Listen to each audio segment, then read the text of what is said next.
Although, before we wrap it up, we do have our first episode of the year of Aussies in action. Oh, no. There's not that much good stuff to talk about, to be honest, but we'll see how we go.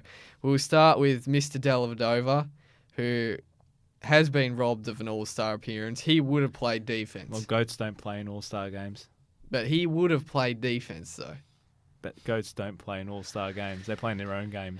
Yeah, well, Delhi should have his own All-Star game just for him. But in all honesty, he's been playing really terrible, so we're not going to focus about him. It was an interview. They interviewed him on Fox Sports. Yeah.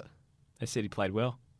Well, He's been playing well. Was it Fox Sports Australia? Well, they started it. Yeah, they started there it you off go. They started off by Exactly. saying most players don't leave a championship winning team unless there's money involved, and then they started talking about praising Dellavedova. Well, we know praising he's... him. If it was Praising. any other player, they'd be talking down on him. Yep.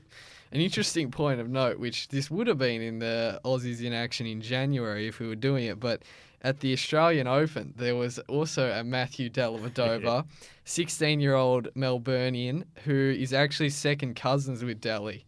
And yeah, it's the same name, and they both grew up in Marysborough.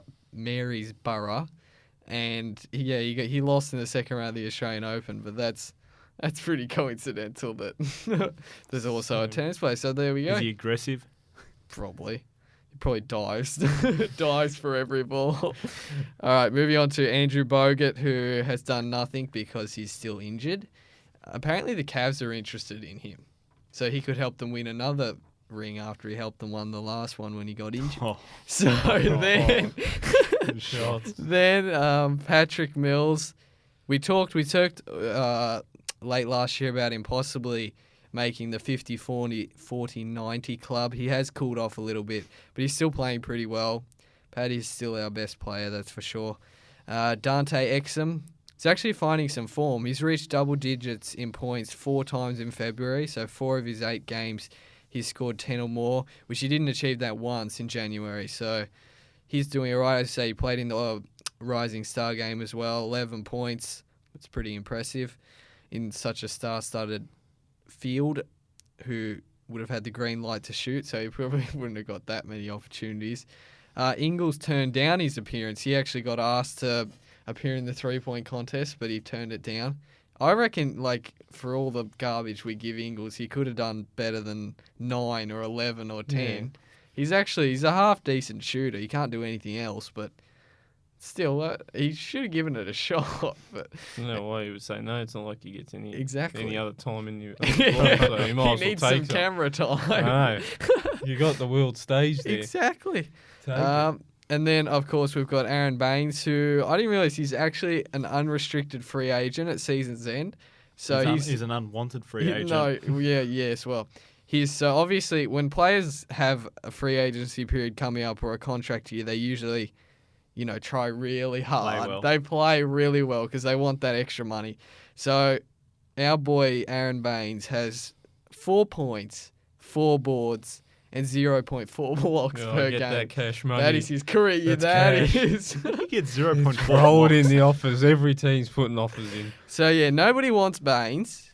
Well done. He's kept the 4s, 4 points, 4 boards, 0.4 blocks. So, but that plus a terrible haircut as well. So, yeah, I don't think anybody wants him. He might need to come back to the NBL. Well, The NBL will just take The him back and NBL. open well, you there. play local basketball, don't you, Brown? You want him on your team? You want him? No, we're all right. We'll bring him. Sure. We don't need it. We don't need him. Finally, Thon Maker, who was our did he get a minute update earlier. He's actually now, he's got, in his last 4 games, he's got 14, 17, 22, 17 minutes. It's because of the Jabari Parker injury. He's now actually, he started some games as well.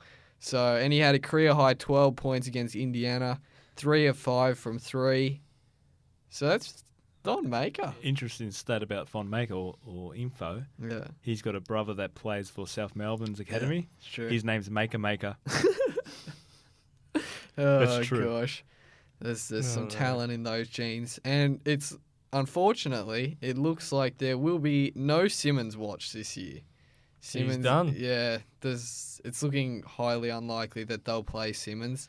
And the I hype think that's a train good move. behind The him. hype train. That's a good move. Yeah. In terms of for the future, obviously it's disappointing, and it's disappointing for him and everyone. But let's be honest, Philly isn't going to make playoffs. There's only 2 or so months left of the regular season. There's no point. Let him rest up. Delay him flopping till next year, next season. I can see. You I'm can telling see it. you, Brownie's calling it. He's going to be a flop He's anyway. gonna So be it a doesn't matter. Don't come to LA, please don't. Don't come. That's it. I know you want to come to LA, but don't come. Oh, Stay there you away. go. Stay away. Stay away, or you'll end up in the You bake reckon, you every reckon week. he's worse than Lou or Deng? I don't know. Well, I don't can't think say. I don't think we need to start Brownie on the Lakers at the moment. I don't think that's it's a bit of a Good sensitive subject at the moment. for poor Brownie.